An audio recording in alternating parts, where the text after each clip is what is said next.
সিলেটে যেভাবে বৃষ্টি হয়, সিলেট মেঘালয়ের পাদদেশে, ভারতের মেঘালয়ের পাদদেশে অবস্থিত। জৈন্তিয়া পাহাড় এবং চেরাপুঞ্জি পাহাড় সিলেটের নিকটবর্তী, তাই সিলেটে প্রচুর পরিমাণে বৃষ্টি হয়।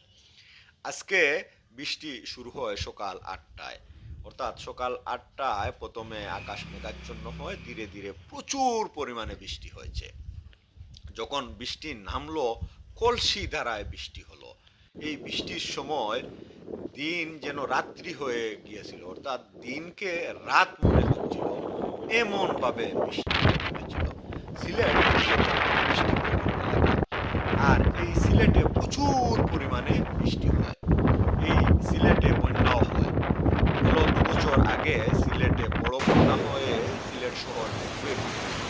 এবারও বন্যা হবার সম্ভাবনা